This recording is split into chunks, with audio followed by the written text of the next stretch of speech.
Como você quiser, William Shakespeare, em tradução livre de Carlos Cardoso Avellini.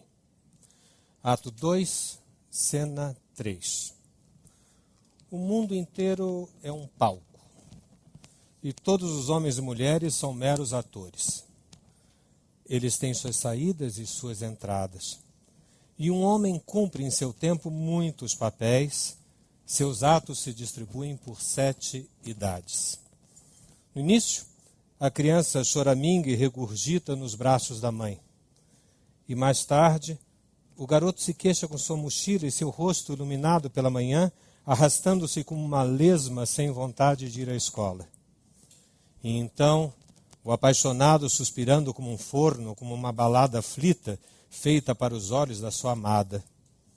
Depois, quarta possibilidade, o soldado cheio de juramentos estranhos, com a barba de um leopardo, zeloso de sua honra, rápido e súbito na briga, buscando a bolha ilusória da reputação, até mesmo na boca de um canhão. E então vem a justiça com uma grande barriga arredondada pelo consumo de frangos gordos, com olhos severos e barba bem cortada, cheia de aforismos sábios e argumentos modernos. E assim ela cumpre o seu papel. A sexta idade o introduz na pobre situação do velho bobo de chinelos, com óculos no nariz e a bolsa do lado, suas calças estreitas guardadas, o mundo demasiado largo para elas, suas canelas encolhidas e sua grande voz masculina quebrando-se e voltando-se outra vez para os sons agudos, os sopros, os assobios da infância. A última cena de todos, que termina sua estranha e acidentada história, é a segunda infância e o mero esquecimento. Sem dentes, sem mais visão, sem gosto, sem coisa alguma. Boa noite. É um enorme prazer estar com vocês nesse palco, né, da CPFL Cultura. É um enorme prazer estar com o pessoal em casa, e as casas são muito distantes. Eu sei que tem gente nos Estados Unidos, por exemplo, em outros países, assistindo e participando desse café filosófico, como disse o Giancarlo agora há pouco, que discute as questões da saúde nesse momento e a revolução que a gente está passando. E me coube a convite do meu querido amigo, diretor de comunicação e criador desse café filosófico, Augusto Rodrigues, abordar esse tema que eu pensava que iria ter eu e umas 2 pessoas nessa sala, né, que é o tema da velhice.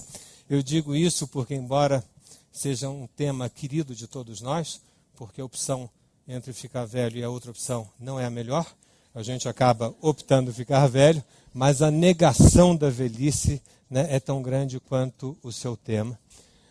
Mas, enfim, estou surpreso de estar com tantas pessoas aqui nessa sala, tantas pessoas na sala ao lado, né, e tantas pessoas, mais de 100... Quantas pessoas na internet? Sei lá, um montão. Né? Está horrível, é isso que você quer me dizer, que está horrível? É. Pois é, agora há pouco eu falei da voz de taquara rachada do velho.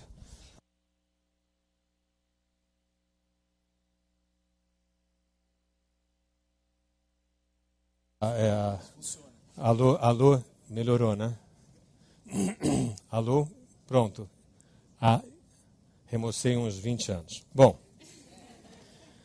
gente, o tema é complicado, o tema é complexo, o tema é antipático, de certa forma. Né? A mais tradicional forma de lidar com a velhice é negá-la. Né? E o que eu vou tentar fazer aqui hoje é responder, através da psicanálise, de que forma nós podemos tratar a questão do velho hoje em dia, fugindo um pouco dos lugares comuns que nós estamos tão habituados a ver. Eu comecei por essa passagem, não a passagem inteira, ela não é conhecida, mas a primeira frase é muito conhecida de todos nós, que a vida é um palco. Possivelmente Gilberto Gil deve ter se inspirado nela para falar que uma certa parte do seu corpo cheirava talco. Mas, enfim, o mundo inteiro é um palco, a ideia de Shakespeare, e vocês viram que ele divide as etapas da vida em 7. Tem inúmeros estudos de por que Shakespeare utiliza o 7. 7 é um número cabalístico. Bom, evidentemente não é esse o meu tema, né, mas simplesmente mostrar que é uma divisão vertical, é uma divisão progressiva. O ápice da vida para Shakespeare está aos 40 anos de idade, você sobe até os 40, 50 e desce daí para frente. Eu peguei um outro exemplo para dividir com vocês, ainda nesse primeiro momento nosso de esquentamento do tema, de nos aproximarmos dessa questão, de ver como as pessoas já refletiram sobre isso. E peguei num livrinho chamado A Crise do Meio da Vida, de Françoise Millet-Bartoli, edição Odile Jacob. Eu acho que não tem que eu saiba, não está traduzido. Ela retoma, por exemplo, do livro sagrado da medicina chinesa, Neiking, retoma os decênios, segundo a medicina chinesa.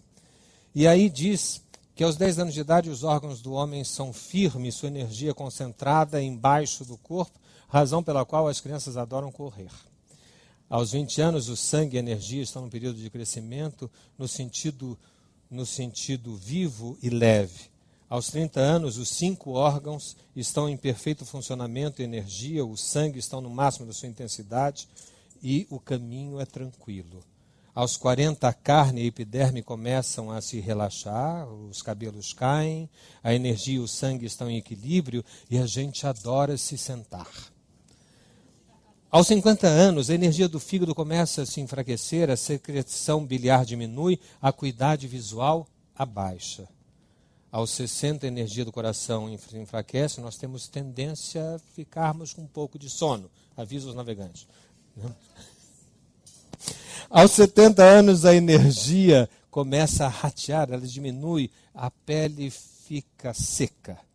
Aos 80, a energia dos pulmões se enfraquece, o espírito começa a se inquietar, a gente perde a memória e a gente se perde falando. Aos 90, a energia dos rins se enfraquece, por sua vez, e o homem se cansa.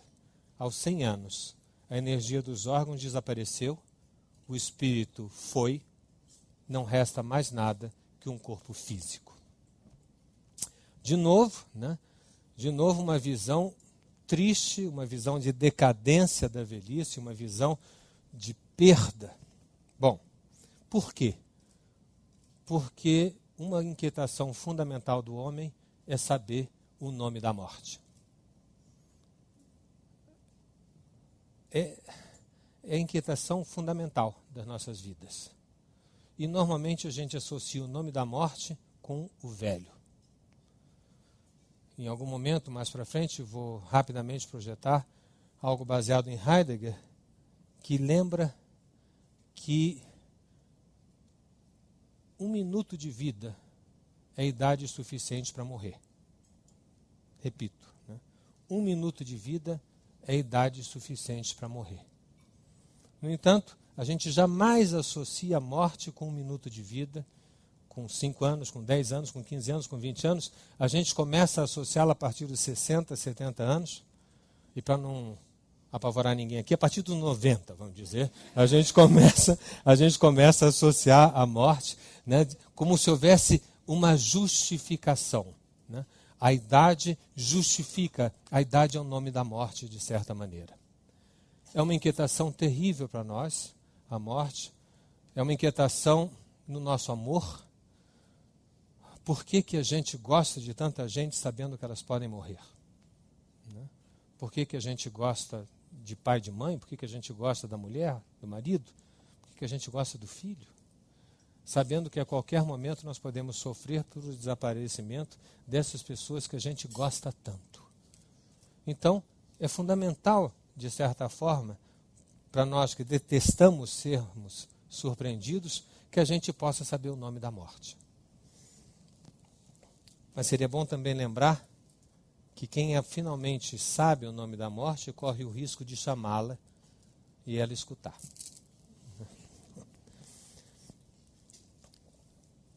Associo, então, acho importante que a gente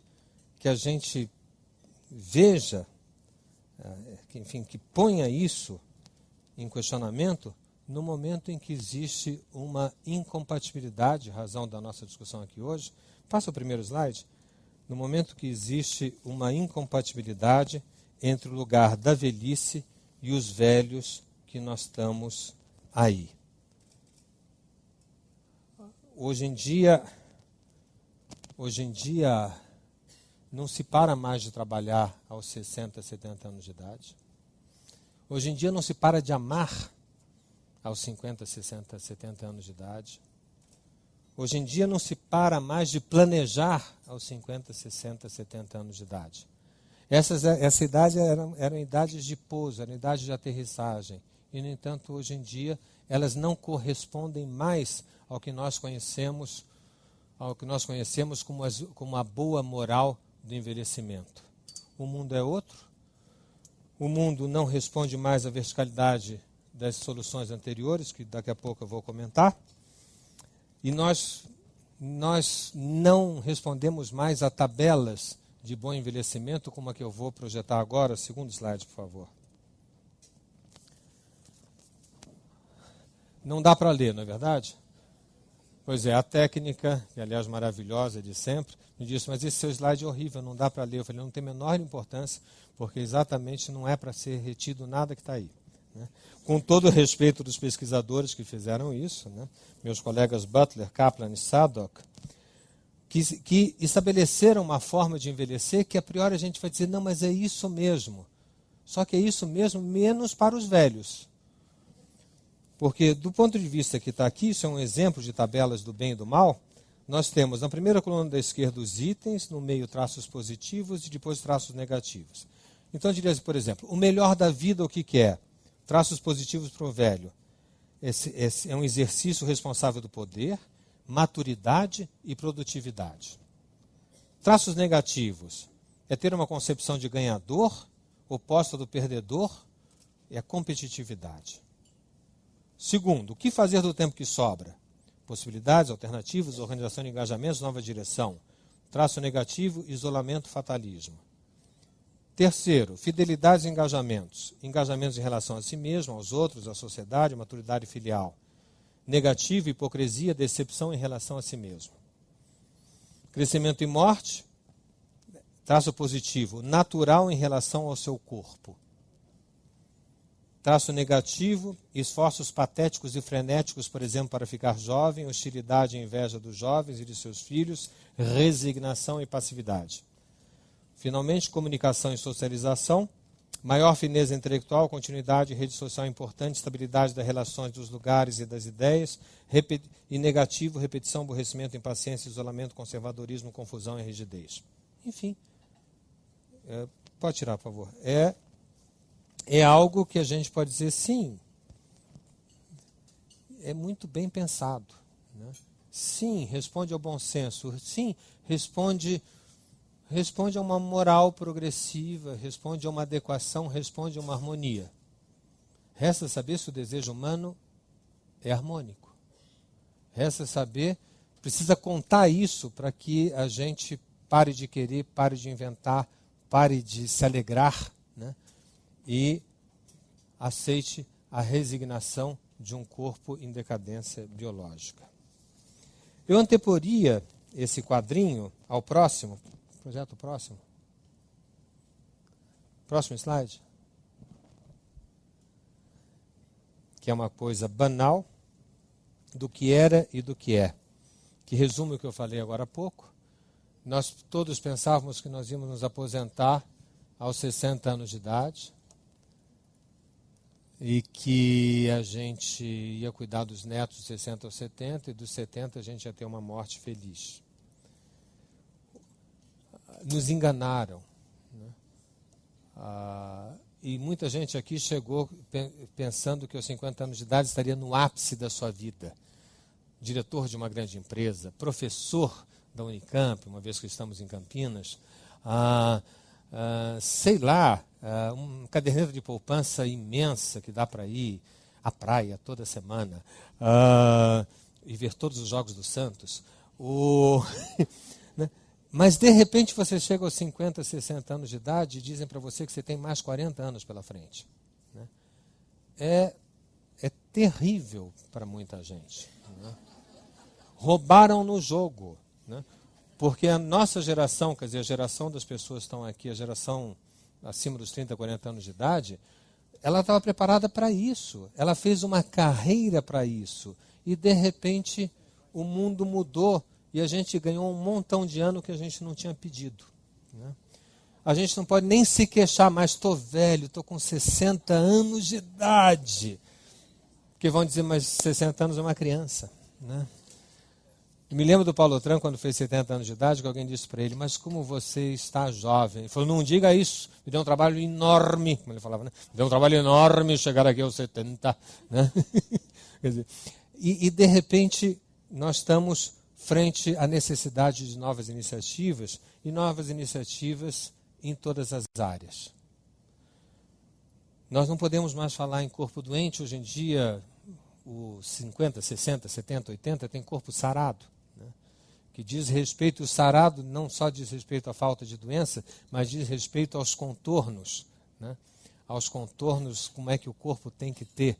Não sei se tem gente de 70 anos com barriga, com abdômen tanquinho, mas sei que está tentando ter, né?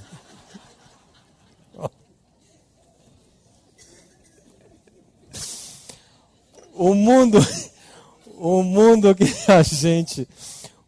a gente está deixando, né? A gente ficava com a véia, né? Agora a gente fica com a moça. Vocês sabem que quando esses remédios, eu citei aqui em outro café filosófico, outra discussão nossa, quando foram lançados esses remédios para a caída orgânica do homem, esses levantadores, né?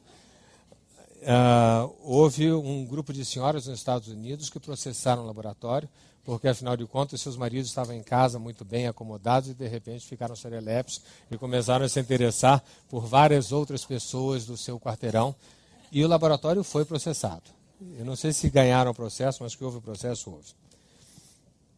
Enfim, nós viemos de um mundo que a gente se preparava para aterrissagem e agora nós estamos aqui hoje tentando descobrir como descolar, né? Hoje em dia essas pessoas, elas não estão aterrissando, elas são descoladas, né? Elas estão fazendo, elas vieram para a pose e disseram, ei, tem que arremeter, né? E arremeteram novamente, só que diz assim, mas para onde? Como diria Carlos Drummond de Andrade, né? Em Agora José. Arremeter para onde? Que é a nossa questão hoje, né? Porque nós tínhamos uma bússola para fazer nós pousarmos aos 60 e 70, agora a gente vai arremeter e eu vou tentar falar dessa bússola do para onde. Muito bem. Dizia antes de mostrar esses... Não tá? Tira, né? Tira, por favor. Eu comentava que essa reflexão que eu trouxe hoje para a nossa conversa, eu achei mais interessante, em vez de falar sobre as coisas que outros especialistas podem falar, a meu ver, com mais propriedade que eu, os avanços genéticos em relação à velhice, os avanços relacionados à educação, os avanços relacionados à alimentação, que eu acho que foi semana passada que já teve um debate aqui, e sim, como é que um psicanalista, ao menos, hoje pode pensar essa questão na nossa relação com a morte, como eu falava agora há pouco, para ver se daí nós podemos depreender uma chave, né? Não uma moral do velho tem que ser assim. Eu já disse em outros encontros nossos que livro de autoajuda é autoajuda para o autor e para a editora, né?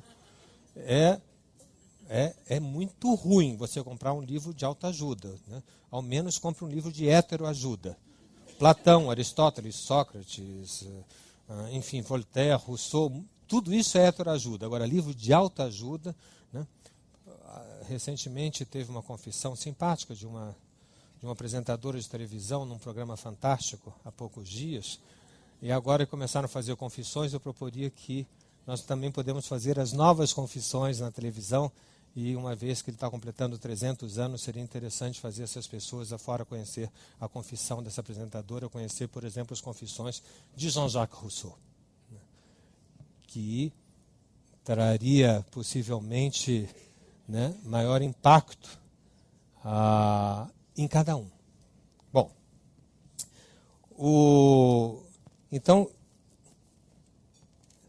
me toquei por falar em Jean-Jacques Rousseau, me perdi. Volto à questão, a questão que eu queria não, de jeito nenhum, sair daqui hoje com uma receita.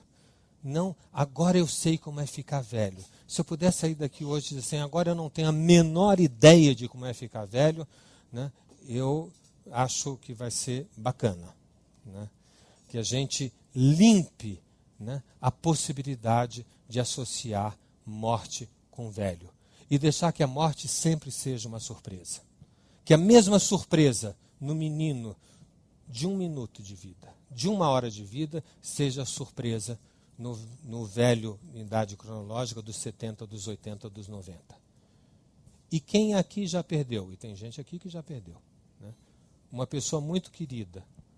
Nessa idade, nós sabemos que a gente pode prever o máximo possível. Meu pai, minha mãe, estão na UTI, está péssimo, acho que vai morrer. Mas no dia que morre é uma surpresa. É uma surpresa. Quer dizer, ninguém pode dizer, eu estava preparado. É uma surpresa. É alguma coisa... É uma surpresa. Não tem outro nome bom para isso. Então, eu fui e me valho do meu amigo, companheiro, colega de café filosófico, o filósofo francês Luc Ferry, com quem dividi recentemente uma discussão nesse palco. Né? Luc Ferry, muito conhecido, portanto, de todos nós, Luc Ferry, em texto recente, ele faz um escalonamento que me parece muito interessante e rico para todos nós, a respeito da forma que nós contornamos a questão da morte nos últimos 2000 anos.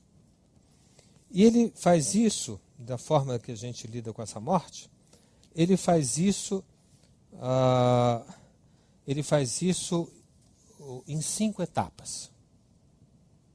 A primeira etapa é dizer que para os gregos, não passa o slide não, tem slide, mas não passa não. A primeira etapa é dizer que para os gregos,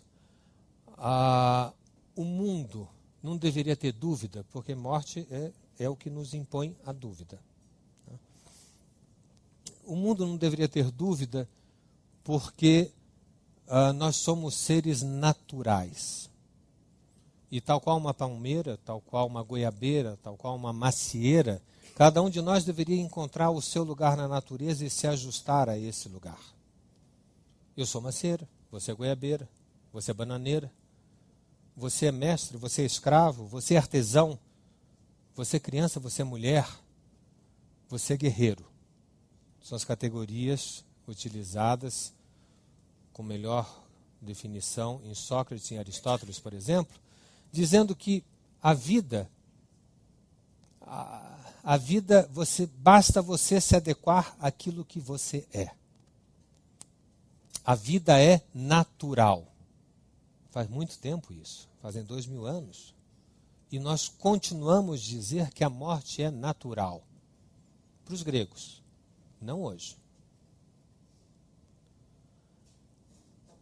Embora a gente ainda se valha da acomodação que dá para nós sabermos, morreu como todo fruto tem que morrer. Na famosa metáfora, né, da semente, o fruto, a pele velha do fruto e das rugas.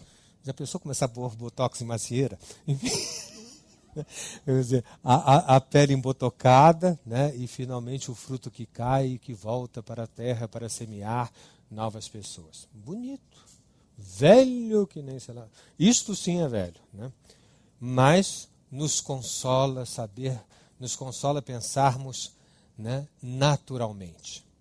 O pensamento natural foi substituído pelo pensamento religioso. O pensamento religioso tem uma grande vantagem sobre o pensamento natural, porque promete uma vida após a morte, que o pensamento natural não promove. O pensamento natural não resolvia a inquietação do homem, mas eu vou morrer, e aí o que eu vou ser? Nada, vai ser semente. Né? E as pessoas ainda hoje dizem, mas eu não quero ficar para semente. Existe essa frase, eu não quero ficar para semente. Bom, então, se você não quer ficar para semente, né, surge um novo pensamento, surge um novo paradigma, um paradigma religioso, que oferece uma solução para isso. Você está aqui só de passagem. Nós nos encontraremos, né, na outra vida. E em seguida pergunta, e com que idade eu vou estar nessa outra vida, hein? É a pergunta imediata, que eu nunca vi uma resposta, mas quem tiver, no nosso debate seria interessante. Enfim, o pensamento religioso é um pensamento que tem essa vantagem, que dá a vantagem de uma outra vida, e tem uma segunda vantagem, que ele é democrático. Todos nós somos iguais e todos nós temos que conquistar o direito a uma outra vida. Para os gregos, a sociedade não eram todos iguais. Na concepção ética da natureza, as pessoas são diferentes. Daí a aristocracia, né? As posições são diferentes. Quem nasce para mestre é mestre, quem nasce para escravo é escravo. E tem uma passagem que nos choca em Sócrates, por exemplo, quando ele diz como o escravo deve agradecer ao senhor de recebê-lo em sua casa, pois o senhor está protegendo das agruras das ruas da mesma forma que faz com seu cão, que também o senhor protege da casa e da comida. A concepção religiosa destrona a concepção natural e impera até 1500 mais ou menos, quando o homem começa a se decepcionar com o Deus que ele acreditou tanto que poderia organizar o mundo e que poderia lhe dar uma boa morte. Tem Nossa Senhora, por exemplo, com esse nome, Nossa Senhora da Boa Morte, né? Ele se decepciona. Tem o terremoto de Lisboa, tem as descobertas científicas que põem em questão os dogmas religiosos, surge Copérnico, surge Galileu. Ele começa a se decepcionar e ele busca uma nova transcendência, palavra que eu vou precisar dela, transcendência, algo fora de si que o oriente, que não seja mais a natureza, que foi a primeira transcendência, que não seja o Deus, que foi a segunda, mas que seja o saber. Seja o saber que ilumine o seu caminho. E nesse momento, né, a partir de Descartes, e depois prosseguido por Rousseau, já citado, por Voltaire, por Kant, né, que escreve o manifesto dessa nova luz que dá entre nós o nome de iluminismo. Onde estava Deus é o saber colocado na posição vertical de orientação do homem, e nós passamos a nos aquietar, nós passamos a nos orientar desta forma. E quanto mais velhos nós ficávamos, mais sábios, mais perto do saber, né? Mais erudito, mais feliz, né? E mais adequado a essa proposta. Finalmente, 1900, um imenso turbilhão. Surge alguém como Frederico. Bom, surge alguém como Nietzsche, né, que pega seu martelo.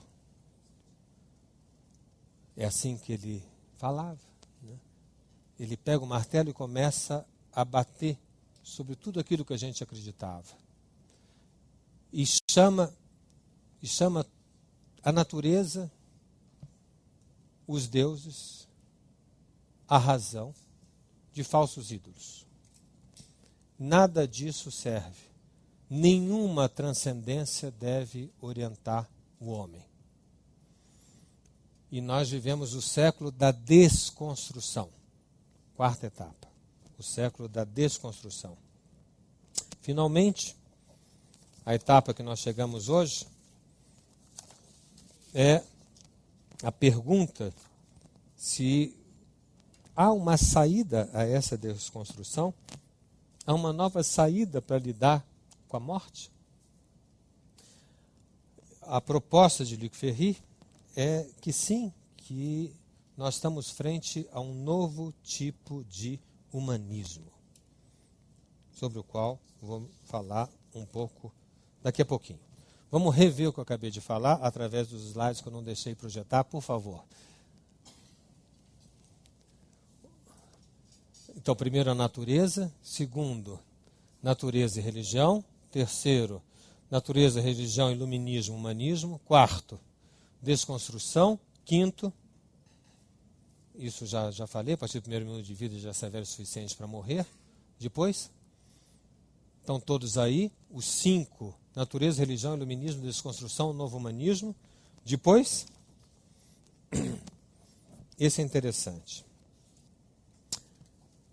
O que eu fiz? Eu peguei essas 5 categorias, né, essas 5 éticas, essas 5 formas de se adequar frente à morte, e disse, muito bem, as pessoas estão querendo fazer livros de autoajuda de como é que eu vou envelhecer. Mas só que o mundo de hoje é um mundo do desbussolamento, é um mundo sem verticalidades, é um mundo que não oferece nenhum protocolo a priori. Razão pela qual existe tanto protocolo, né? Porque é o baile da ilha fiscal dos controles humanos. Daqui a pouco, né, esses protocolos não terão mais existência, porque esses protocolos estão gerando uma humanidade de genéricos, né, de todos iguais. E as pessoas não suportarão serem todas iguais. Num primeiro momento, elas seguirão todos o mesmo livro de autoajuda daquele mês, mas depois vão descobrir que eles vão ficar todos chatíssimos, né? Todos sem relevo, todos sem singularidade, todos irrelevantes. Então, pensei que a natureza, que essa ética natural, nos dá ainda hoje a ideia que o velho é aquele que deixa suas raízes, que é maduro e que faz sombra para seus filhos bem poderem crescer sobre o abrigo. Eu sei que eu estou falando isso de uma forma crítica e alguém pode estar perguntando, mas isso é tão bonito, né? Por que você está fazendo crítica a isso? Eu não estou fazendo crítica a isso, eu só estou dizendo que a fila andou, né? Que nós temos outro tipo de laço social hoje em dia, que essas respostas serão capengas. Que se hoje em dia um pai quiser acomodar o seu filho sob sua sombra, você vem cá, meu filho, ouça-me com uma atenção, a partir da experiência que esse seu pai tem para poder lhe contar, né? O filho olha com uma cara estranhíssima para esse pai, vamos combinar, né? Papai, peraí, estão me ligando aqui, o que você estava falando mesmo? Como é que é aquele negócio da sombra aí? Porra, legal, hein, pai? Né? Oh, legal, você careca, mas tu tem sombra, né? Enfim, não dá mais, né? Precisa explicar para esse menino de hoje um novo vocabulário para ele poder valorizar de certa forma isso. Não pega, insisto, a fila andou. Segundo, então, baseado na natureza, nós temos ainda hoje em dia raízes, madura e sombra. Na religião, puseram um recado, né? Não fui eu que fiz, enfim, não era nem recado nem pecado, para quem possa pensar. A palavra é recato, né? Ou seja, se espera que o velho seja alguém recatado. Nada mais horroroso que uma fotografia de 2 velhos se beijando, né? Coisa horrorosa, né? Muito feio. Então, tem que ter recato. Tem que ter paz. Já pensou o velho nervoso? Né? Tem que ter paz. O velho é alguém ponderado, né? Alguém de muita paz. Tem que falar pousadamente. E tem que ser humilde, porque ele já aprendeu durante a vida quantas coisas ele perdeu, né? Então, para ele não perder mais, porque o coitadinho é velho, assim, a bagagem está pequena, né? Então, ele tem que ser humilde antes que alguém resolva roubar o restinho da bagagem dele. Então, enfim, eu acho que está bem claro. Terceiro aspecto, que figura social nós poderíamos ter para os filhos do iluminismo? Nós podemos ter... Eu pus sábio, mestre e senhor. Quem quiser me perguntar, mas qual é a diferença? Nenhuma. Né? Quer dizer, são três formas de ver a mesma coisa. Me dei conta que eu não consegui ser criativo ou achar três coisas diversas frente à proposta iluminista. O velho iluminista é um velho sábio, é o velho professor, é quando não se tem mais dúvidas. Né? A tudo isso, a essas três figuras de velhice, Nietzsche, com a sua desconstrução, cai de marreta em cima e propõe só uma, propõe o amor fati. Não é o caso de eu me fazer delongas sobre o amor fati hoje, embora eu gostaria muito, porque é algo que importa muito a um psicanalista, mas indo direto ao tema, para que a gente possa ter mais tempo para discutir, então eu cito uma passagem na Gaia Ciência, uma das mais famosas obras de Friedrich Nietzsche, quando ele diz o seguinte: não querer nada diferente do que é, nem do futuro, nem do passado, nem por toda a eternidade. Não querer nada diferente do que é, nem do futuro, nem do passado, nem por toda a eternidade. Não só suportar o que é necessário, e menos ainda de simulá-lo. Mas não se trata só de suportar, trata-se de amar. Quero cada vez mais aprender a ver como belo aquilo que é necessário nas coisas. Assim me tornarei um daqueles que fazem belas as coisas. Amor fati é o amor ao destino. Eu não quero fazer guerra ao que é feio, eu não quero acusar, não quero nem mesmo acusar os acusadores. Que minha única negação seja desviar o olhar. E tudo somado, em suma, quero ser algum dia apenas alguém que diz sim. É a base do amor fati, né? Sim, é isso. É engraçado que Jacques Lacan, com quem eu estudei, utilizava muito nas suas sessões a interpretação analítica de cessar. Né? Quer dizer, a pessoa falava alguma coisa, né? Oui, cessar. É isso. E a pessoa podia ficar no primeiro momento maravilhada, né? É isso, acertei. É isso aí da sessão. Mas é isso o quê? Não, é terrível, né? Quando alguém diz assim, é isso. O que acontece quando você chega ao é isso? Ou seja, você não tem mais como remeter para alguém a sua queixa. Acabaram os bispos. Alguns já deviam ter acabado. Né? Estou falando com toda falta de respeito aos bispos televisivos. O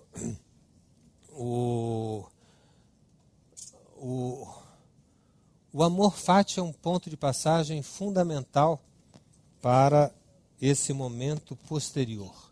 Momento onde, naquele quadrinho, vamos tirar, aquele quadrinho tem uma dúvida. Né? Como é que como é que eu posso encarar hoje em dia essa questão da morte, mantendo-a longe, mantendo-a distante da identificação com o velho? Eu pensei, a primeira resposta seria... Me passa o próximo slide. É só para fixar rapidamente. Está escrito manter as perguntas em vez da tranquilidade das respostas. Manter as perguntas em vez da tranquilidade das respostas. Muitos aqui devem estar entendendo que isso é uma referência a Gaston Bachelard, quando ele diz que o cientista, ele é cientista quando ele é jovem porque ele tem perguntas. E ele deixa de ser cientista quando ele fica velho, porque ele fica sábio, e onde tinham perguntas, ele tem respostas. Uma das formas mais terríveis, talvez, do envelhecimento no sentido do senso comum, é a pessoa que desistiu de perguntar e que agora tem respostas. O cansado de ser bobo. Né? Eu cansei de fazer pergunta, agora eu sei. Ele cansou de ser bobo. Eu não vou amar mais ninguém porque eu sei que vai dar errado. Né? Agora eu não sou mais bobo, não. Agora você não me engana mais. Não há saída para o homem. Ou ele é bobo e se engana, né? E tem a vantagem da bobagem, ou ele é esperto, né? Isolado, sem amor e sem desejo. É o preço que se paga pela sua espertice. Ou esperteza. Passa rápido o outro e desliga o slide, por favor. Ok, eu já falei bastante sobre isso, que a morte não tem nome e nós não devemos dar consistência ao outro da morte. Chego nesse ponto e estou começando vindo terminar esse argumento. E vejo que é pouco, talvez, dizer que quer manter as perguntas e o que é dizer que a morte não tem nome. E fico pensando, será que eu conseguiria dizer isso de uma forma melhor? Não consigo. Eu tentei fazer história, como é que a gente, na ética da natureza, como é que a gente respondia, na ética da religião, na ética do iluminismo, na desconstrução. E nos tempos atuais, eu não consigo falar algo que seja talvez tão rico como se eu pudesse expor isso aqui hoje, sobre como é que é envelhecer para um grego da ética natural. São inúmeros os exemplos, são inúmeras as categorias. O mesmo poderia dizer, né, quer dizer, quantos evangelhos eu poderia citar sobre a sapiência do envelhecimento para a religião? Inúmeros. Lindos, feito por gente brilhante, Santo Agostinho, São Tomás de Aquino, São João, São Mateus, enfim, quanta coisa eu poderia citar. Quanta coisa eu poderia citar, por exemplo, analisando o manifesto do iluminismo de Kant, que começa dizendo, já o fiz aqui, quer dizer, analisei o manifesto, não, analisei a primeira frase do manifesto em outro café filosófico, que começa dizendo a ousadia do saber, sapere aude. E, no entanto, hoje eu chego com uma tão de mãos vazias, né? Eu não tenho nenhum modelo para dar. Quando a gente não tem modelo, a gente tem pessoas. O mundo de hoje, a velhice não pode responder a nenhum modelo. Por isso que eu mostrei aquela tabela sem muito cuidado de exauri-la. Por quê? Porque ela é modelar. E o mundo de hoje exige singularidades. Então o que eu pensei foi em comentar com vocês 3 singularidades. 3 velhos maravilhosamente singulares.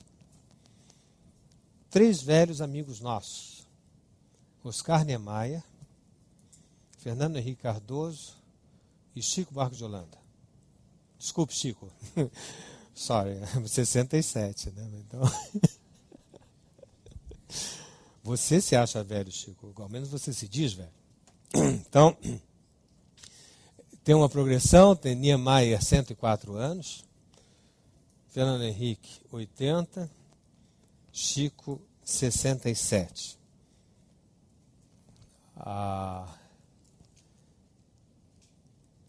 Os 3 têm características interessantes.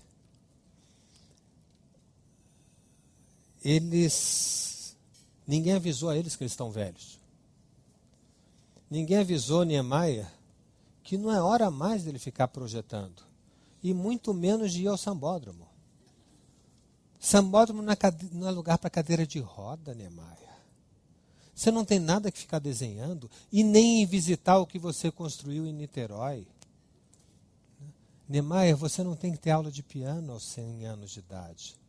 E nem querer estudar autores como Jacques Lacan. Você não tem mais cabeça para isso, Niemeyer. A cabeça de homem de 100 anos de idade não funciona. É um discurso passível de ser pronunciado por qualquer um dos adeptos das éticas anteriores. Do adepto da natureza, Niemeyer esqueceu de morrer, porque ninguém fica até os 104 anos. Do adepto da religião, porque querer ainda fazer essas coisas. Dê seu lugar para os mais jovens. Seu lugar agora é de poder abrir novas perspectivas.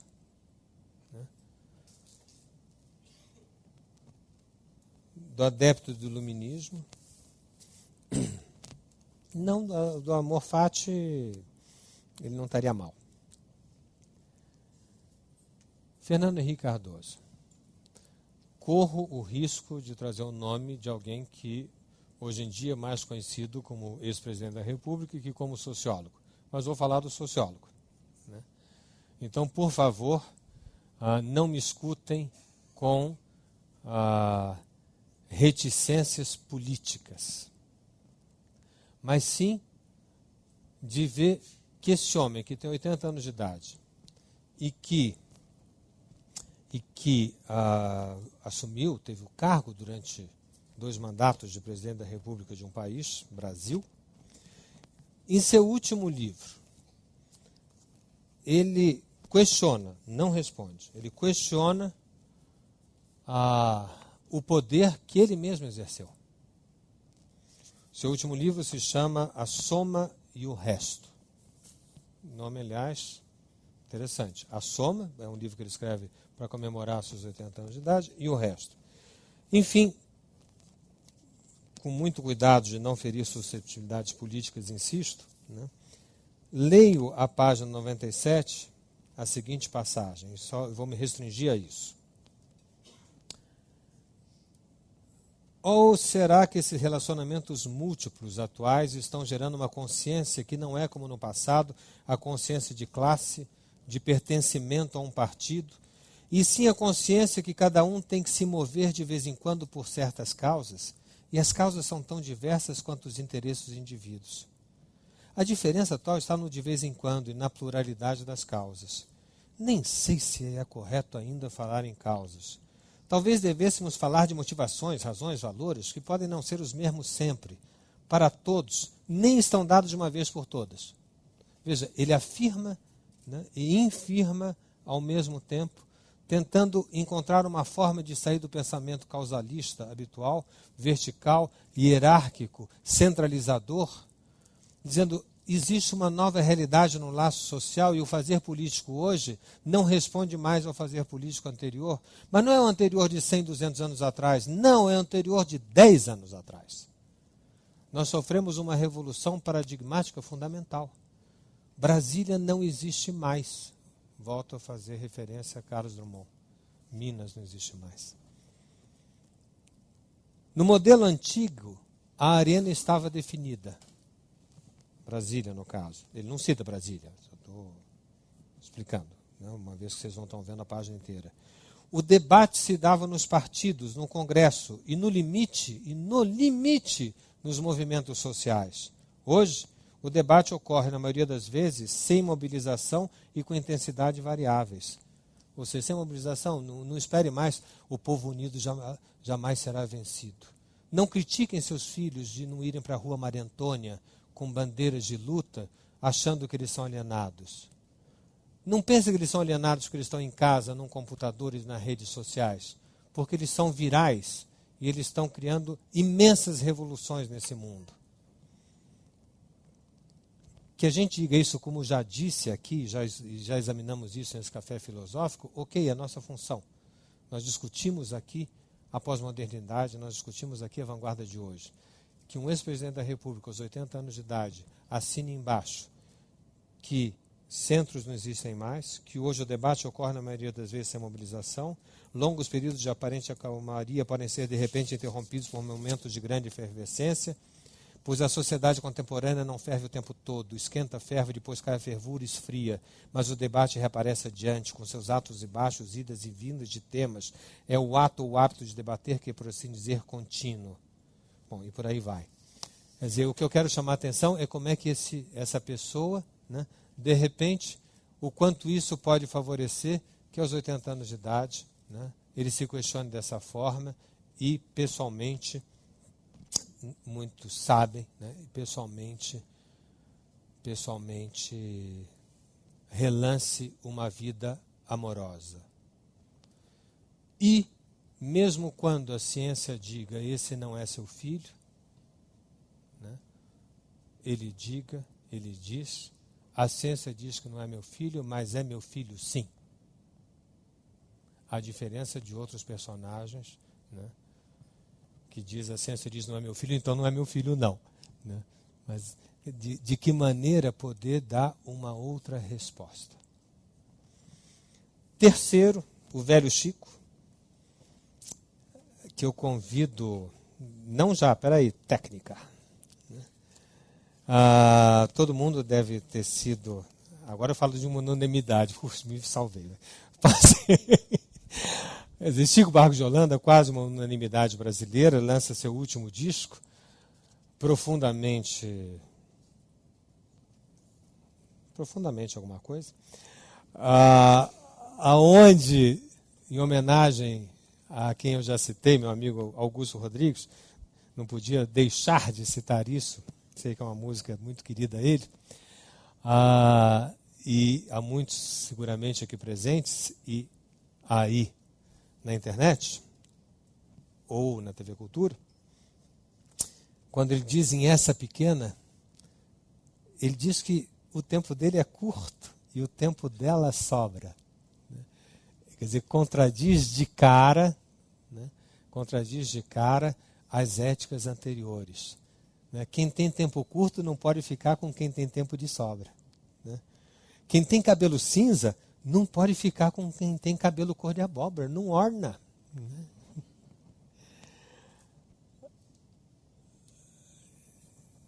Para que a gente vai ficar junto? A gente não tem tempo para rodar essa novela. Mas se não rodar, eu sou tão feliz com ela. Meu dia, com a minha bagagem terminando, meu dia voa, e ela não acorda. Eu vou até a esquina, já está bom, né? E ela quer ir para a Flórida. Cá entre nós, eu nem sei muito bem o que ela fala, mas eu não canso de contemplá-la. E, feito avarento, eu conto meus minutos, cada segundo que se esvai, cuidando dela, que anda noutro mundo, ela que esbanja suas horas ao vento, ai. Às vezes ela pinta a boca e sai. Fique à vontade, eu digo, save your time. Take your time. O save não é nada do Chico. Sinto que ainda vou penar com essa pequena, mas esse blues vale a pena. Vamos ouvir um pouquinho o início disso, para que... Meu tempo é curto, o tempo dela sobra. Meu cabelo é cinza, o dela é cor de abóbora. Temo que não dure muito a nossa novela, mas eu sou tão feliz com ela. Meu dia voa e ela não acorda. Vou até a esquina, ela quer ir pra Flórida. Acho que nem sei direito o que é que ela fala, mas não canso de contemplá-la. Feito avarento, conto os meus minutos. cada segundo que se esvai, cuidando dela que anda noutro mundo, ela que esbanja suas horas ao vento. Ai, às vezes ela pinta a boca e sai. Fique à vontade, eu digo, take your time. Sinto que ainda vou penar com essa pequena, mas o blues já valeu a pena.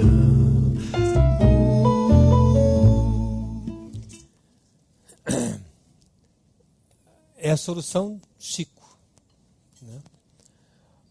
Um dia, Roberto Carlos, num show famoso no Canecão, em texto de Ronaldo Boscoli,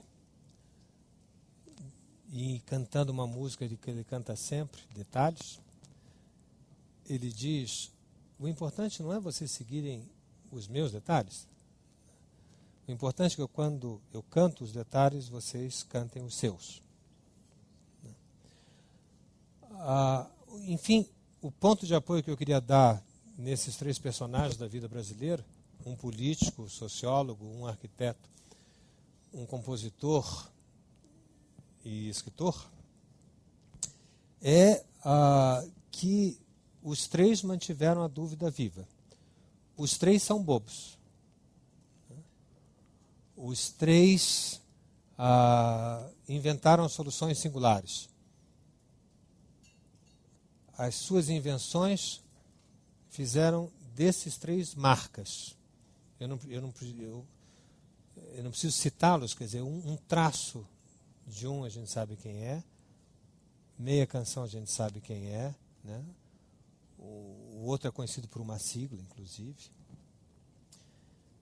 E se eu tenho dificuldade de falar mais, é porque eu não consigo depreender modelos de singularidades. Quer dizer, portanto, o que resta é saber que o mundo de hoje exige, para não se envelhecer, a responsabilidade frente à sua singularidade. Quando Luc Ferry propõe um novo humanismo, é pensar que existe um novo laço social nesse momento acontecendo entre nós. E esse laço social não é o mesmo laço social que respondia às três épocas anteriores: natureza, religiosa, iluminista. Nas três anteriores, a nossa transcendência nos levava a nos consagrar a coisas grandiosas. Nós morríamos em guerras, nós morríamos em revoluções, nós morríamos em religião. O menino de hoje não vai morrer por nenhuma dessas três coisas. E não adianta a gente dizer que ele é covarde, que ele é alienado. Ele é menino de um novo tempo, ele é um mutante. Ele vive uma nova época. E hoje em dia, aquilo que nós podemos morrer por nos sacrificar, base da palavra consagrado, né, que quer dizer aquilo pelo que eu me sacrifico, né, é a pessoa próxima, é o outro ser humano. É algo que nós começamos a notar na sociedade, que é um repúdio àquilo que possa ferir elementos fundamentais do laço social humano. Ainda de uma maneira muito pouco estabelecida, muito pouco clara, nós podemos dizer que nós estamos frente a um novo amor. Lacan falou em novo amor, Luc Ferry tem um livro chamado Novo Amor, que acabou de ser lançado. Não, o livro dele chama-se A Revolução do Amor. Lacan falou em novo amor no seminário Encore, ainda mais. Lipovetsky, estou falando de amigos nossos, Lipovetsky também já esteve aqui. Enfim, os cientistas das humanidades hoje em dia todos apontam que nós estamos, nesse momento, constituindo um novo laço social frente ao qual é necessário invenção e responsabilidade. Ir, invenção, I, e responsabilidade, R. Todos estão de acordo que esse novo amor é um amor direto, sem intermediários. Onde eu não estou mais com alguém ou em algum lugar por alguma outra razão que não a de querer estar com aquela pessoa e naquele lugar. Que as concessões são menores. As concessões são menores a padrões de uma sociedade outra. Mas a implicância é maior na presença de alguém próximo. Onde a sociedade será viral e onde a sociedade será feita de pequenos grupos que se juntam como vírus, que se juntam, se separam, se juntam novamente, e que existe uma nova corrente espelhada nas redes sociais que não pararão de crescer e se multiplicar e exigirão presença física, como a gente está aqui hoje. Não pensem que a gente vai ficar totalmente na rede. A rede exige a presença. E, frente a esse novo tipo de amor, que Fernando Henrique falou, nessa multiplicidade de grupos se reúnem sem nós sabermos qual é a causa e não, claro, o objetivo. Aonde eu não preciso compreender, e já comentei aqui da vez anterior, a pergunta não é mais hoje em dia você me compreendeu. A pergunta é saber que se aquilo que em mim bateu um sentido, se em você pôde dar algum sentido. Não que você copie o blues de Chico Buarque, nem a Menina de Ipanema reproduzida nas curvas de Niterói, ou de um museu, ou desde o início da sua obra, no corpo da Igreja de São Francisco, na Pampulha. Mas como diria Picasso, não me pergunte por que eu fiz Guernica. Se eu fiz, é porque é factível. Né? Qualquer um deles. Né? Deixa a ideia que nós não temos por que chorar frente a um leite derramado. Que realmente o leite derramado serve para gatinho. Que nós temos essa nova época que nos tira de qualquer modelo estável que nós tivemos antes e que o velho não deve se acomodar na nomeação da morte. O velho deve ser capaz de ter a coragem de invenção e da responsabilidade, como esses três brasileiros têm. Como esses três brasileiros insistem, de forma muito díspare, com aplausos ou com vaias. Mas os três são singularidades. Os três, né, não se adequam. Os três, como diria Chico ainda em Tipo um Baião, música seguinte, não sei para que outra história de amor é essa hora, porém você diz que está tipo afim, de se jogar de cara no romance assim, tipo para a vida inteira, e agora eu. Alguém que não foge do encontro. E que pode dizer que somente agora você vem para enfrentar minha vida. Você diz que gosta de São João? Logo você que ignora o Baião? Né? Enfim, a suportância da contradição, que como eu dizia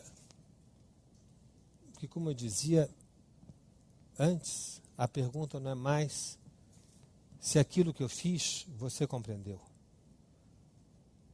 A gente tem que aprender com os jovens que a pergunta é se aquilo que eu fiz fez sentido em você e te gerou um outro sentido. E a pergunta é uma só para todo mundo e por ela eu termino. Tá ligado? Obrigado.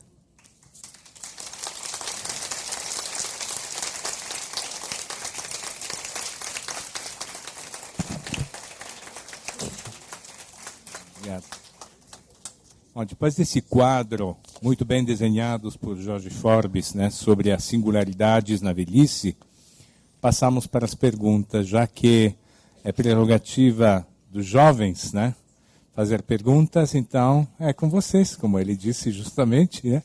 Então passamos para vocês as perguntas. Levantem a mão, A Gabi vai atendê-los e procurem serem objetivos de maneira tal que a maioria possa participar. Obrigado. Me dá uma caneta. Um minuto só, me empresta uma caneta.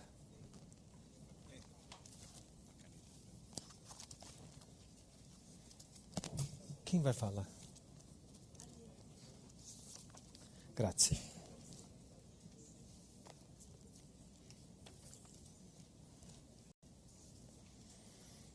Ai. Onde é? Jorge. Oi.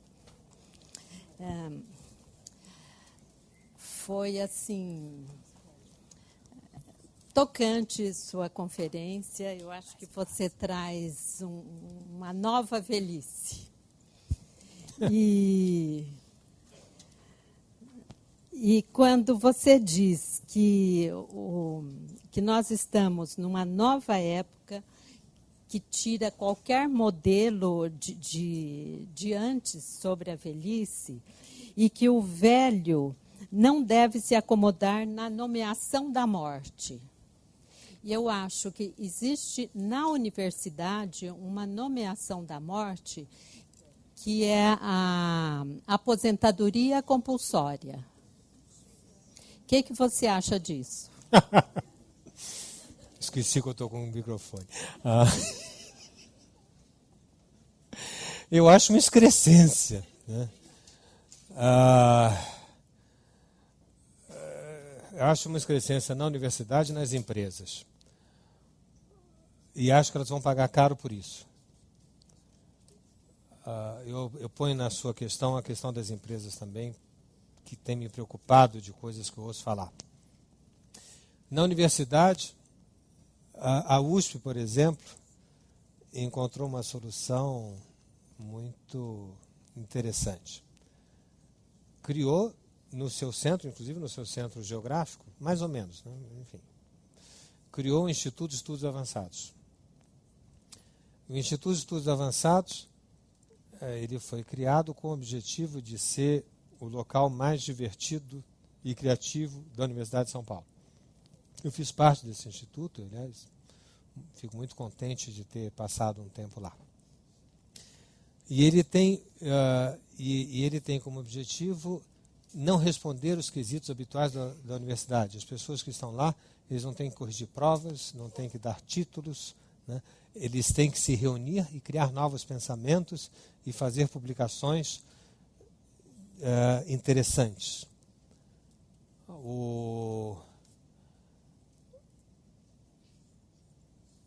Ainda acho, quer dizer, eu acho que isso responde à sua questão sobre a universidade, que a universidade se deu conta, mas ela deu um jeitinho. Quer dizer, ela se deu conta, ela mesma cria uma coisa dizendo isso é o mais interessante, mas ela continua fazendo uma coisa chata. Até quando, por exemplo, a USP não vai ser um grande instituto de estudos avançados? Não sei. Eu falo dela porque é minha universidade querida, né? E são das coisas queridas que a gente mais critica.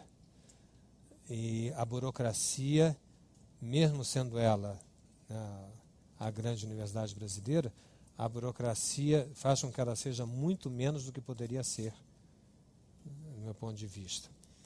É tão ridículo aposentar alguém hoje em dia aos 70 anos de idade. É tão extemporâneo. Agora, como é que, quer dizer, as pessoas responsáveis por essas burocracias não sabem ainda muito o que fazer com aquele professor legal, a não ser dizer para ele que ele é magnífico, né? É pouco. E eu acho que falta, se a universidade não acordar, ela vai ser passada para trás, como já está sendo passado por vários centros de pesquisa mais ágeis, mais interessantes.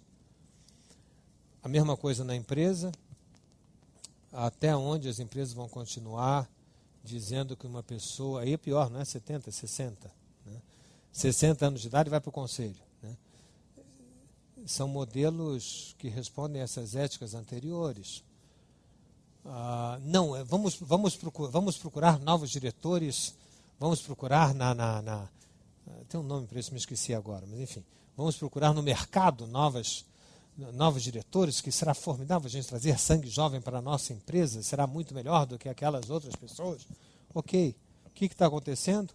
Está acontecendo que as empresas estão colocando executivos em cargos de importância absolutamente desimportantes para a sua importância. E tentam fabricá-los através de cursos de treinamento. Até cachorro a gente treina, né? Então ficam treinados, sem dúvida nenhuma, né? Mas ficam treinados para um mundo em absoluta modificação. Então o que acontece? No primeiro embate vai ter que chamar o consultor. Quem é o consultor? Aquele que foi posto para fora. Então nós vamos ter empresas onde a burocracia será levada por jovens executivos sem nenhuma criatividade. Conhecer como é que funciona um computador não é criatividade, hein? Bom, sem nenhuma criatividade, né, para inventar novas formas, né, e consultores que serão os verdadeiros dirigentes no sentido de dar sentido dessas empresas. Então, veja, para as empresas, os consultores, para a USP, o Instituto de Estudos Avançados, né, e para o mundo, uma necessidade de rever, à luz da pós-modernidade, esses princípios caducos, seja na empresa, seja na universidade. Eu estou dando respostas muito longas, né? Prometo que eu vou ser mais curto. Tá bom, João Carlos, sei disso. Mas nós ainda nós temos tempo ainda. Hã? Dr. Cláudio, boa noite. Meu nome é Luiz. Eu quero fazer uma pergunta para o senhor. Uma inquietação que eu tenho a respeito da subjetividade da passagem do tempo. Então, o senhor citou 3 pessoas ilustres que estão com idade biológica avançada, com a mente extremamente lúcidas, né? É uma pergunta mais, acredito que da área metafísica, assim. O tempo, como nós, seres humanos, sentimos a subjetividade, a sensação de passar pelo tempo. O tempo passa por nós passamos pelo tempo, ou é apenas uma sensação? Porque a mente não envelhece na realidade, o corpo sim é que envelhece, né? Como é que o senhor vê isso? Luiz, agradeço a questão. Me permito chamar de você, dado ao tema de hoje. Apesar do seu cabelo cinza.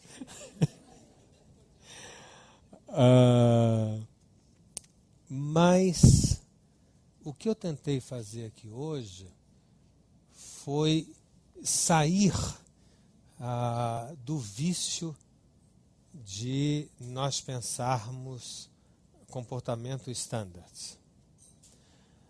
Quando a gente diz da inquietação da passagem do tempo, eu acho que você se refere que não é possível o velho, quando eu falo agora falando velho do ponto de vista biológico, né? Quer dizer, pessoas, vão dizer, de mais de 50, 60 anos de idade, não é possível que ele não se pergunte como é que eu vou fazer com essa ruga?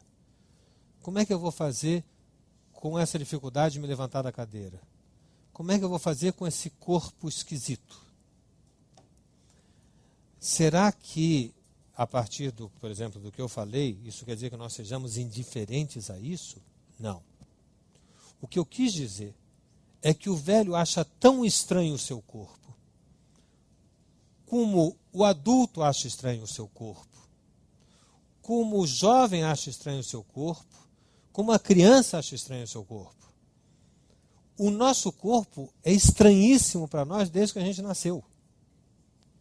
Nós não temos uma connaturalidade com o corpo, no sentido, né, de absoluta integração. Uma vaca tem.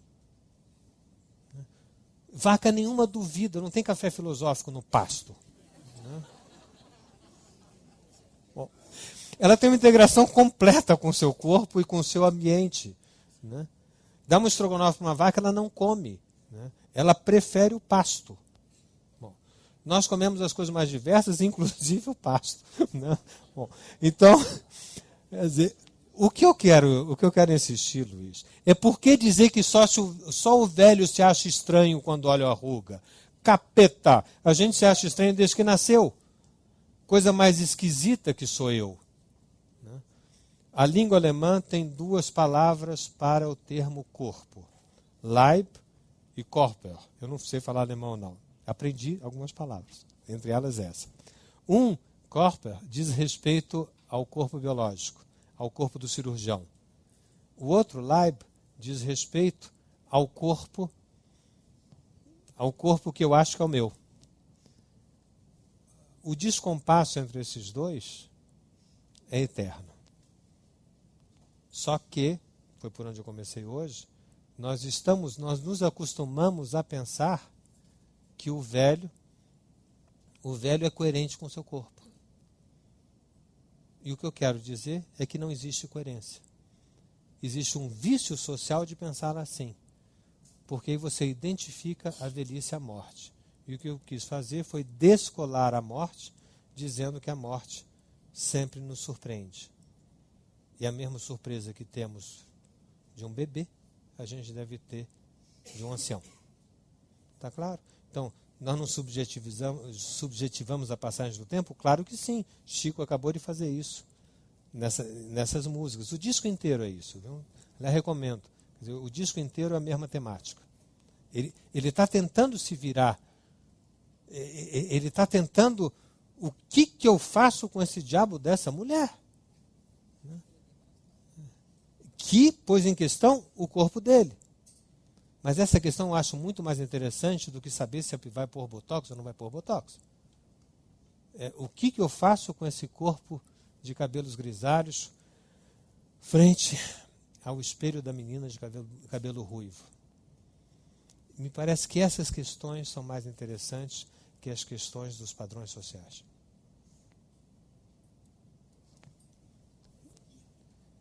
O Luiz não está com uma cara muito convencida, mas enfim. Tudo bem. Quem mais, gente? Oi?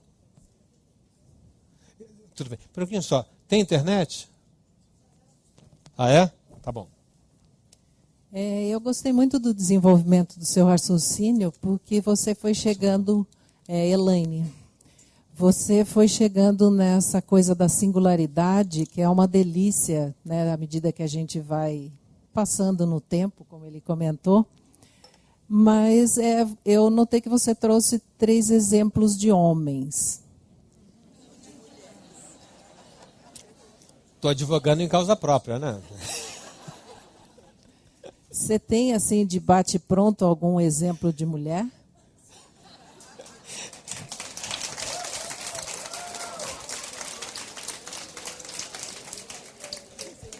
Você, Elaine, que consegue pegar o palestrante depois de 2 horas, que suou a camisa, que fez um elogio do velho, e tchum, assim, genial. Quer dizer, que conseguiu fazer uma pergunta criativa, inventiva, responsável, atiçadora. Bom, obrigado.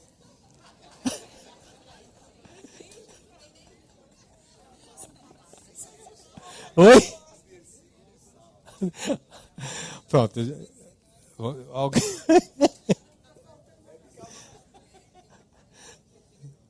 Não, a minha resposta foi séria, viu? Eu estava rindo, mas é séria. Tá? Hã? É séria a resposta, eu não quero falar. A minha resposta é essa mesmo. Teve gente aqui que me assoprou, Desi Gonçalves, Hebe Camargo, etc. Mas eu prefiro Elaine. Fernanda Montenegro, que não fez plástica. Não tem nada contra quem fez, hein? Também, só quero... Desi fez de montão. Claro. Então, eu até ia te dirigir essa Qual é pergunta para você, Maria José. Como? Maria José. A questão do Botox, que você falou que não é tão importante, mas assim, falando versus singularidade versus modelos que você citou, não fica assim esse exagero dessa busca desses modelos, dessas formas, na nossa faixa etária, eu digo, eu acho um pouco de exagero, será essa fuga não sei, não que eu seja contra, né? Mas eu acho que existe aí essa tendência, nessa hora da gente alçar voos aí, nessa segunda para terceira idade, está tendo um pouco de exagero nessa forma, nessa busca da forma e de atender alguns padrões aí que o mundo está exigindo agora, não sei. Algo para pensar. Gente, mas o que eu tentei trazer hoje, eu insisti o tempo inteiro, foi me recusarei a falar dos padrões. Porque quando você fala dos padrões, você gera outros. Se eu chegasse aqui, eu poderia fazer um discurso, ele tem um apelo imediato para o Prêt-à-Porter formidável. Gente, nós temos que tomar cuidado com o limite atual do desenvolvimento da ciência.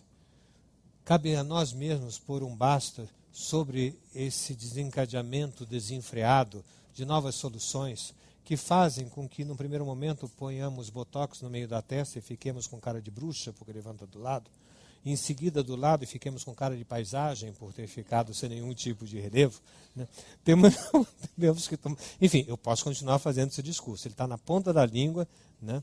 E eu acho que é tão banal que eu consigo fazê-lo. Né? Mas é banal. Eu acho o que eu quis dizer, o que eu quis trazer, tenho a pretensão de dizer que é um pouco menos banal, que é dizer de uma postura ética, que, se assumida, resolve todos os problemas anteriores. Então, se eu disser que a velhice de hoje, o velho de hoje, não pode escapar da responsabilidade, da invenção e da responsabilidade, tal qual Elaine, Chico, né, Fernando, Elaine, Chico, Fernando, Henrique e Oscar, né? Com isso, eu já respondo que o despautério dos meus queridos colegas dermatologistas, cosmetologistas, cosmiatras e, como é que é o nome disso? E cirurgiões plásticos, né? Que tem que dar, é evidente que tem que dar um basta nesses pacientes, mas tem que dar um basta nos médicos também. Né? Tem que dar um basta nos doutores, sei lá o quê, brasileiros que vão para os Estados Unidos e que fazem, né, absurdos televisivos. Enfim, e que escapam às leis do Conselho Regional de Medicina por causa disso. Então, mas isso é óbvio. Mas não acredito numa sociedade que vai começar a dizer você só pode usar, sei lá, tantos mililitros de Botox. Mas acredito que, se as pessoas tiverem a responsabilidade frente à sua singularidade, elas utilizarão cirurgia plástica, Botox, ou seja o que for, né, com a invenção irresponsável de cada um. É isso. Tá? Então, não sou contra. Boa noite, Forbes. Para matar sua curiosidade, realmente está bem cheio aqui o chat, tanto quanto está aqui a pessoal fisicamente, tá, virtualmente também tem bastante pessoas, várias perguntas, vários comentários. O J. Luiz Starling, ele lembra da frase do Nelson Rodrigues, né, que ele dava o seguinte conselho aos jovens: envelheçam. E o professor Luiz, ele te faz uma pergunta, que é a seguinte: como envelhecer numa sociedade em que, mesmo novos, já somos obsoletos?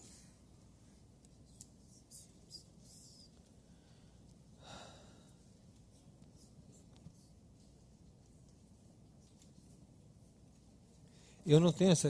Quem é que fez essa pergunta? O Luiz? Professor Luiz. Professor Luiz. Eu não tenho essa visão. Eu sei que eu vou contrariar o que mais se fala nessas revistas semanais mas eu não acho que nós estejamos vivendo um mundo isolado, eu não acho que a gente está sendo suplantado pelo novo gadget.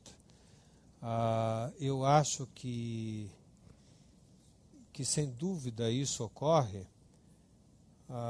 mas como um defeito, não, eu estou sendo muito abstrato, eu vou ser mais concreto, peraí. Esse tipo de pergunta sempre vem, né? essa sociedade não respeita mais como antigamente. Essa sociedade está produzindo uma série de coisas inúteis. Essa sociedade não dá o valor. Como é que a gente pode sobreviver? Foi o que eu estava falando agora há pouco na resposta para Maria José. Eu acho que nós estamos lendo a pós-modernidade com olhares velhos. Esse café filosófico há anos. Há quantos anos, Augusto? 10 anos, né? Eu não tinha medo mas nós estamos comemorando 10 anos. Quer dizer, há 10 anos, esse projeto que é o mais complexo, né, debate da sociedade brasileira, ao meu ver de muitos, tenta gerar uma maneira de se apropriar da pós-modernidade sem receitas anteriores. Esse tipo de visão de que nós estamos perdidos porque, como diria Caetano, nós estamos em construção e já somos ruína, faz parte de ver esse mundo com os olhos anteriores. Eu acredito realmente que o que nós precisamos é mudar de paradigma. E ao mudar de paradigma, nós não teremos essa visão tão pessimista. Eu acho que a gente passa a ter uma visão desafiadora, mas não pessimista. Mais alto? Foi mal colocado esse microfone aqui.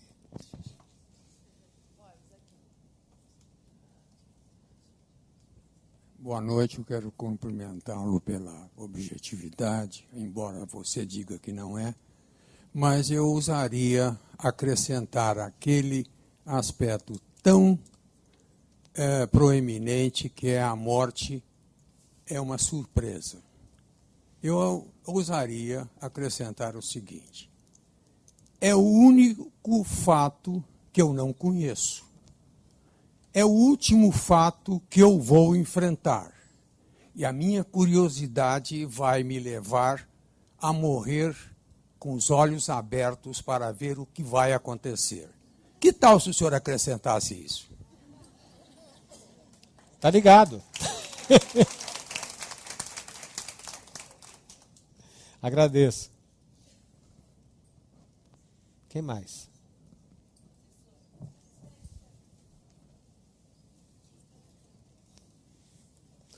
Gente, a gente está vindo para pouso. Tem uma inquietação já na sala, sim. Boa noite, meu nome é Marina. Está sem som, por favor. Assim? Tudo bem? Meu nome é Marina e com relação à pergunta que o Luiz da internet fez sobre a questão de tão cedo se tornar obsoleto... Desculpa, eu não estou ouvindo, Marina. Dá um pouco Tenho mais... que falar alto, mais alto assim? Tá Tem. bom? Tudo bem. Com relação à pergunta da internet que o senhor respondeu sobre a questão de se tornar obsoleto, eu estava vendo recentemente que com relação a pessoas, né, a pesquisadores que trabalham com a discriminação no mundo do trabalho, eles colocam que realmente a discriminação, hoje uma pessoa na faixa dos 40 anos, ela já sofre uma discriminação por questão da idade. Então, até eu estava lendo recentemente, até hoje, falando sobre a questão até de não usar esse termo, por exemplo, de você falar de pessoas do envelhecimento a partir dos 60 ou 70, mas a partir dos 40 anos, que realmente as pessoas estão à parte do mercado do trabalho. Eu gostaria de saber o que o senhor pensa disso. Assim, além do que o senhor falou agora, assim, com relação mesmo a pesquisas que existem com relação a esse tema. Marina. Deu para entender ou ficou meio confuso? Não, deu para entender, sim. É que eu preciso te agradecer você achar que eu ainda tenho mais coisas para falar a respeito desse tema. Então, eu acho assim, Marina, claro que, como todos aqui, nós concordamos com você, porque a gente vive isso. E no mercado de trabalho, 40 anos começa realmente a ficar velho. Então, você vai dizer, então é contraditório com tudo que foi falado, né? Vamos combinar, vamos começar de novo o Café Filosófico hoje. Não. O que eu falo o que eu tento falar é a tendência para onde nós estamos caminhando. Agora, este café filosófico se quer uma reflexão sobre o mundo que está acontecendo na ponta do que deve estar acontecendo, e não do que aconteceu. Com isso eu quero dizer que se nós estamos aqui fazendo uma reflexão sobre o avanço, sobre a vanguarda, né, isso não quer dizer que isso já esteja instalado, porque se tivesse instalado, nós não tínhamos por que estar aqui. Esse café filosófico ele tem a função de provocar. E de provocar uma pergunta assim, mas se isso é assim, por que aos 40 anos de idade eu sou velho? Né? Porque, frente à tentativa, frente ao desbussolamento que nós vivemos na globalização, frente à perda de parâmetros, frente à sociedade de rede, frente à multiplicidade tecnológica que ultrapassa em muito na sua fabricação de objetos a nossa necessidade e o nosso desejo, frente a tudo isso, a sociedade responde, para conter essa avalanche, responde quase de uma forma mimética, dizendo, bom, então para fazer isso eu preciso de pessoas mais jovens, que sejam mais ágeis, que estejam mais perto desses meios de comunicação, por isso que eu falei agora há pouco, né, que internet não quer dizer ser jovem. Né? Conhecer computador não quer dizer ser jovem. Quer dizer, nós estamos, isso são soluções que a sociedade está dando. Por exemplo, você é velho a partir dos 40 anos de idade, são soluções que são catástrofes, né? E que não funcionarão. Porque no mesmo momento em que você tira a pessoa de 40 anos, foi o que eu tentei responder na primeira pergunta, que foi feita pela Elza Macedo, né? Quando você tira o professor de 70 anos, você o inclui no Instituto de Estudos Avançados, por exemplo. Não é só a USP que tem estudos avançados, várias universidades têm. Quando você tira a pessoa de uma empresa aos 60 ou aos 40, como você falou, você o readmite como consultor por outra porta. Em algum momento as pessoas vão começar a perceber que é melhor ver o café filosófico, porque estão fazendo um absurdo, porque estão porque como não tem uma teoria, como nós estamos perdidos, não aqui, como não tem uma teoria, né, para poder ler esta revolução que a gente está vivendo, que é uma revolução inacreditável. Pela primeira vez na história da humanidade, nós saímos de um laço social vertical, vertical da natureza, vertical de Deus, vertical da razão, para um laço social horizontal. Nós não temos a menor ideia de como vivemos esse mundo. Então, as pessoas reagem através de remédios velhos para uma nova configuração. Então, o que você insistiu, eu chamei de baile de gíria fiscal. Eu chamo isso de soluções de baile de gíria fiscal. Você vai dizer, não, mas isso está durando muito. Não está, do ponto de vista histórico, é uma besteira. Isso está durando 10 anos, 20 anos, 30 anos. O que é isso para a história? É nada. Nós estamos estabelecendo a globalização nesse momento. Nós estamos estabelecendo a pós-modernidade. Ainda são poucos os cientistas da pós-modernidade. Eu me lembro que no Congresso Mundial de Psicanálise, em 1998, há 14 anos atrás, eu fiz um discurso no encerramento do Congresso, dizendo que os psicanalistas teriam que mudar porque a globalização traria modificações, que nós teríamos que reinventar a psicanálise para um novo laço social. Quem presidia a mesa disse assim, muito interessante, o nosso colega Jorge Forbes falou isso, né? Não sei se devemos acreditar muito que vai haver uma globalização. Então, isso em pessoas que estão lidando no dia a dia. A inércia da sociedade é muito grande. Ela está sendo chacoalhada. Ela está sendo avisada. Olha, não dá. Não dá, senhor Bush, de o senhor achar que o senhor vai ter assim, abrigos antiaéreos, porque a gente derruba as torres gêmeas. A guerra não se faz mais assim, seu Bush. Né? Para de besteira de dizer me derrubam 2 torres e eu acabo com o seu país. Não é mais assim o laço social. Agora, nós estamos nos primórdios. Nós estamos nos primórdios agora da implantação de uma nova forma de trabalho que está longe de ser concluída, nós estamos engatinhando. Ok? Jorge, passamos para a última pergunta da noite, que vem do Augusto. Ele é que gosta daquela música. Não, olha bem, está claro, então, que do ponto de vista objetivo, estrutural, seja pelos avanços da medicina, seja pelas operações plásticas, seja pelos remédios, o diabo, está havendo uma longevidade muito maior, não é? Então, se a gente acompanhar o que está acontecendo na Europa, não é? Seja pelo aumento da expectativa de vida no Ocidente, que aumenta permanentemente, seja pelo tempo de aposentadoria, que estava em 55 anos, 60, agora tem 67 já na Alemanha. Não é? Então, isso coloca desafios para a humanidade imensos, para as empresas. Porque também, então, nós estamos usando velhos paradigmas para enfrentar isso. Então, no STF também é 75, né? Agora o Aires Brito vai ter que sair. 70, 75? 70, né? Hã? 70 anos. Quer dizer, então, acontece que uma pessoa há 30 anos atrás, com 70 anos, não tinha mais condições de trabalho. Hoje, uma pessoa com 70 anos pode ter mais 5, 6, 8, 10 anos. Então, tudo isso tem que mudar. Mas eu estou preocupado com outra questão. Que as próprias pessoas não conseguem ver. Elas incorporam esses velhos paradigmas. E quando chega aos 50, 55, 60, né, estão tendo... Por favor. Estão tendo dificuldade, não é, de agir de uma forma, não é, que possa estar consequente com esses novos comportamentos. Então, está toda hora, quer dizer, não é o tema do Chico, por exemplo, que está enquanto aí o Gulinha, etc., ele não sabe o que fazer. Mas é o tema de nós todos, que chegando aos 50, 55, etc., né, não conseguem ter uma autoimagem nossa, né, de tal forma positiva. Eu gostei muito quando você usou o amor fati. Eu acho que amor fati é dizer sim. É uma política da afirmação.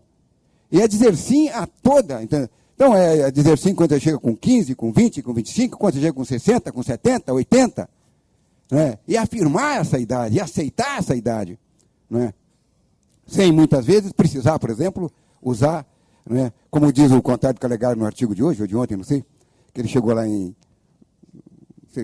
na Europa, deu um terremoto lá, ele falou, aí eu usei não sei que químico, um remédio químico, não sei das quantas, para poder dormir, etc. Então, todos nós estamos usando químicas, não é? Então, o que eu acho que é mais complicado é isso, quer dizer, existe um mundo novo, não é? E as pessoas que estão enfrentando esse mundo, não é, estão enfrentando esse mundo também com velhos paradigmas.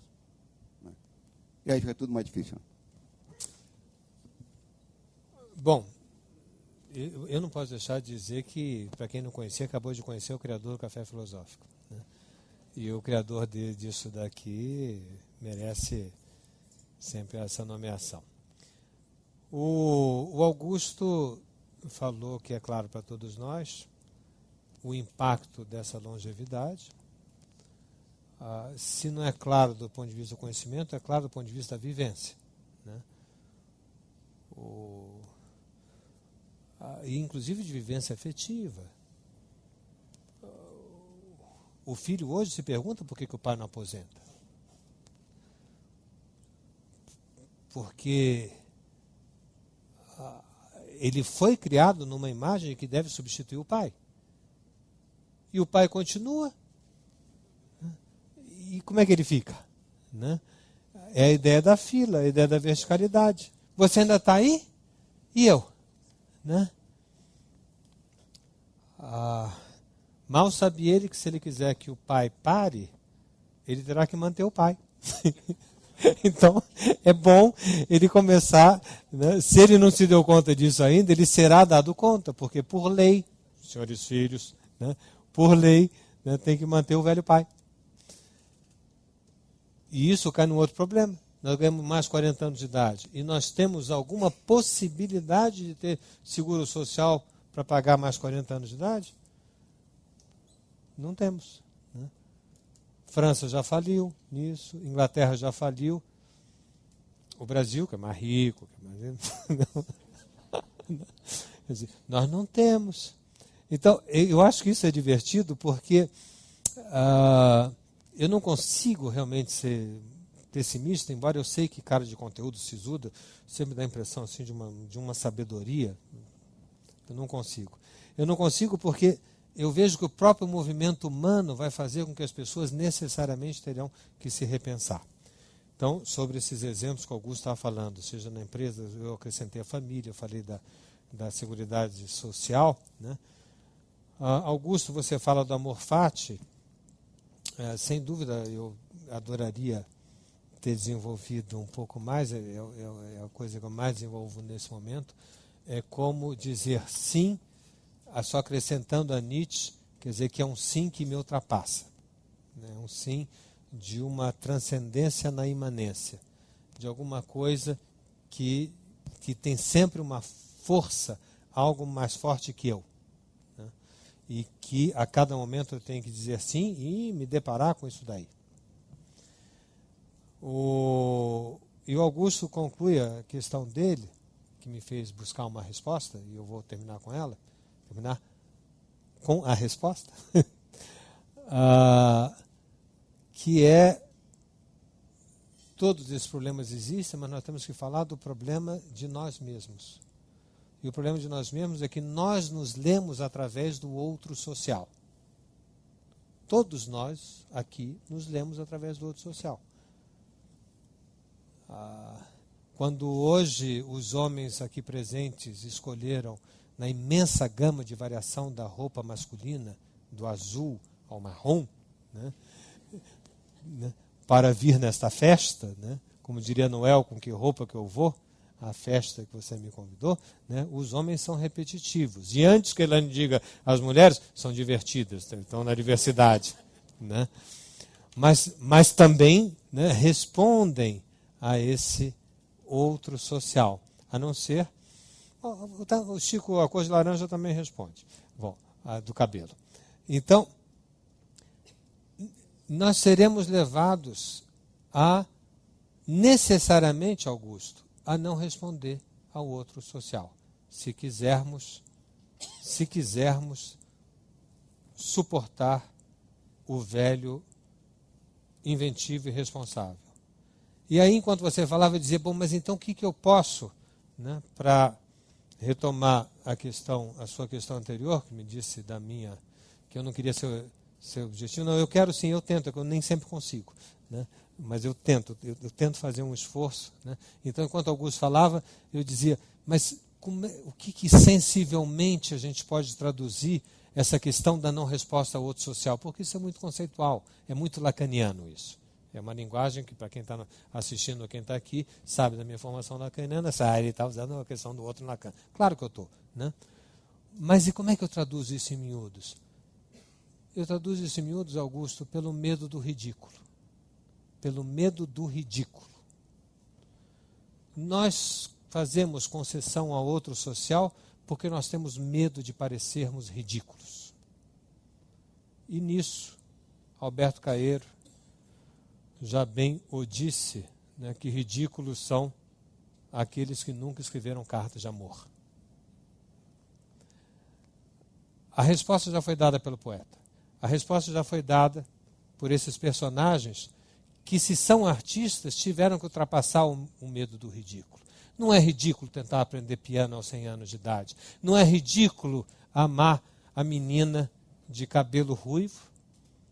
Não é ridículo dizer que a capital está em todos os locais, não está mais no centro do Brasil. Né? Para suportar esse ridículo, para suportar ser bobo, Augusto, eu diria que, tenho vontade de dizer assim, é necessário fazer análise.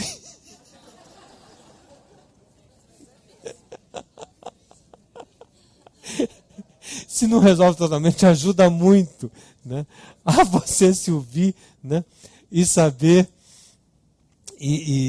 saber, né, que nós não temos outra saída na decepção de que o outro goste de mim, que é de validar o ridículo de cada um de nós e fazê-lo passar no mundo, como faz Elaine, Chico, Oscar, né, Fernando e você, Augusto, criando, por exemplo, esse café. Gente, muitíssimo obrigado a todos vocês.